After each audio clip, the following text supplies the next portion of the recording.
আসসালামু আলাইকুম। আজকে দেখাচ্ছি সবার প্রিয় এবং পছন্দের কেক বানানো। আজকে আম দিয়ে কেক বানাবো। এখানে ৩ টা ডিম নিয়েছি, নিয়ে সাদা অংশ নিয়ে এর মধ্যে আধা চামচ বেকিং পাউডার নিয়েছি, নিয়ে আমরা বিট করে নিব। নিয়ে একটু ফোমি করে আমরা এর মধ্যে ডিমের কুসুম দিব। পৌনে ১ কাপ হচ্ছে চিনি দিয়ে আমরা এটা আবার বিট করে নিব। তারপরে একটু চেলে নিলে ভালো হয়।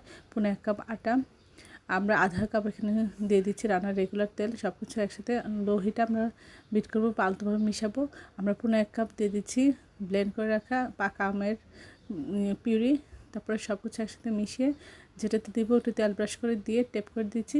চুলায় বা ওভেনে আপনারা এভাবে দিয়ে আধা ঘন্টার জন্য বেক করে নিতে পারেন।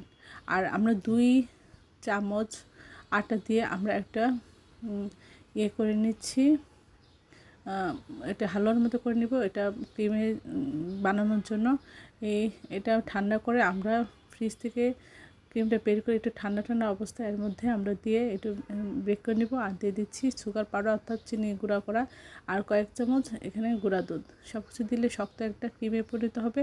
তারপরে আপনার কেকটা চুলা থেকে বা ওভেন থেকে বের করে দেখবেন ঠিক আছে কি না, একটু চেক করে নেবেন। কাঠি দিয়ে যদি ক্লিন আসে তাহলে এটা বের করে নামিয়ে আমরা এর মধ্যে সুগার সিরাপ দিয়ে যে কোনো শেপে আমরা এটা ডেকোরেশন করে নেব।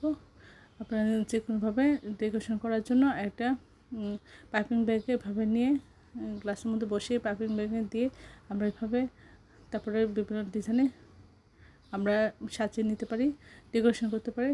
সবাই আমার চ্যানেলে লাইক এবং শেয়ার দেবেন, সাবস্ক্রাইব করবেন। আর এই ডেকোরেশন ছবিটা দেওয়া হয়নি, সব প্রিয়জনকে বেশি বেশি করে শেয়ার দেবেন। আর আমার চ্যানেলে সব রকম রান্নার রেসিপি রয়েছে, আশা করি দেখবেন এবং প্রিয়জনকে এবং ছেলে মেয়েকে একবার হলে এই মজাদার কেকটি বানিয়ে খাওয়াবেন।